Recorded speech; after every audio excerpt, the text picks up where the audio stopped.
everybody's brain right now is so focused on looking for threats, right? It's like, where's the next bad thing going to come from? Because we're so used to that over what we went through in 2020. I mean, murder hornets, for crying out loud. You can't make that up, right? So our brains are used to scanning for threats, like where's the next hit coming from? And we are not paying attention to success. We're not paying attention to when someone says thank you or, hey, that went well. And so one of the tips that I recommend to students and to clients and anyone really alike is to write down at night, just make 1 or 2 notes about what went well today, what I did well, a success that I had, because our brains are not tuned into that stuff. So paying attention to the good stuff is one way to help not only just avoid burnout at work, but also to kind of stabilize yourself a little bit.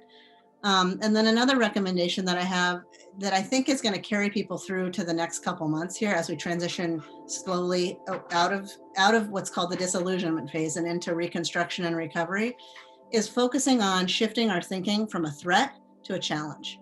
So the disaster has been a threat, and there's only three things you can do when you're confronted with the threat. You can run, hide, or fight.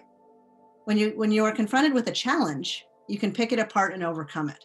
So we owe it to ourselves and to our kids to try and get our bodies and our brains to respond to all of these changes as challenges to be overcome rather than threats to respond to. And if we can do that, we're going to feel a lot better.